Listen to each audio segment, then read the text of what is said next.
Keeping a commonplace book is not your typical way of journaling. It's not just about writing about your everyday life, but it's about recording and keeping track of those things that inspire you and things that you don't want to forget. So if you're wanting to start a commonplace book or thinking about starting a commonplace book in 2025, this video is going to give you a very simple 3-step process in how to get started.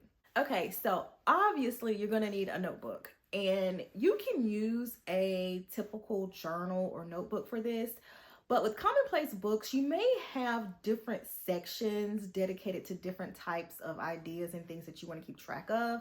So you can use a notebook that has different sections, or you can get like little sticky notes or those little paper tabs to divide your commonplace book into the different sections that you want to use. Now, another way is you can keep a digital journal. Now, I'm not personally a fan of digital journals, but it definitely is an option. And keeping a digital journal, especially like on your phone, is a really good way to always have it on hand in case you need to jot something down. Now, when it comes to like a paper notebook, I think the size is really important because it really just depends on how much freedom you want with writing. Like some people use their commonplace books and they just kind of jot all over the notebook, and it seems like a messy kind of unkept thing, but it makes sense to them. So you don't have to worry about things being so neat, but I do think picking the right type of notebook and the right size for you is going to be important. I typically like medium-sized notebooks. I don't really have like measurements in mind, but I find medium-sized notebooks are pretty easy to write in and keep track of. Rather than having like a big 8.5 by 11 notebook, I tend to not like migrate towards those, especially with commonplace writing. So I think I would say a medium size, at least for me, is easy to keep up with. Also, if you do keep a paper journal, you can always use like the notes app on your phone or some type of notes app on your phone to keep track of those things that you want to transfer to your commonplace book. Now, I don't carry my commonplace book everywhere I go. I know some people say they do, but I personally don't. I don't always have the room to carry it. But what I do is whenever I come across something that I would want to put in my commonplace book, generally I put a note in my notes app and I just transfer it to my notebook later. So that kind of takes that somewhat anxiety of coming across something that you want to put in your commonplace book and later forgetting about it. So if I put it in my notes app, even if I don't record it right away, it's there and I'm going to eventually come across it. So that's just my way of digitally keeping track of things that I come across just out and about in life and later transferring it to my commonplace book. So what to write in your commonplace book?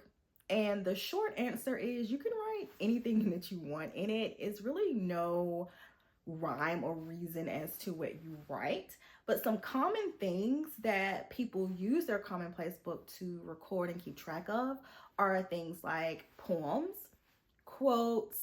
I love to write notes from important conversation in my commonplace book, like things that I want to remember. I think it really helps improve relationships to kind of record some things from different conversations that you have with someone who's important to you, to kind of have those types of things written down where you can go back and review. I really think that, at least for me, helps improve relationships. You can do different passages from books, Bible verses. You can also keep track of your reading. Like if you're a reader, I know a lot of people use commonplace books to keep track of things and notes from books that they kind of want to remember and review. I also think using your commonplace book to keep track of progress, like maybe you're on a fitness journey and tracking progress to, see where you started and see, where you end up. Also keeping track of things like donations, household organization. It's a lot of things that you can use to record and keep track of in your everyday life when it comes to your commonplace book. Also, keeping track of medications, like if you are a caregiver, you can keep track of a loved one's medications in your commonplace book. So it's really no rhyme or reason as to what you keep in there. It really should be catered to your lifestyle and your needs. Reviewing your commonplace book is literally the entire point. So with regular journaling, I don't think it's particularly encouraged to read or not read. I think it's really just up to the individual. I personally never read old journal entries. I don't think I've ever done that when I think about it.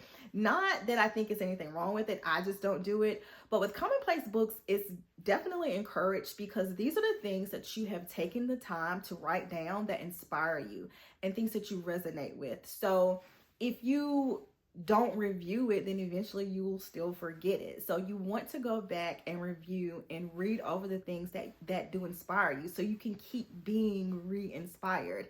And I don't know about anybody else, but a lot of times I may write something down at a particular point in my life and it may mean something to me at that point in time.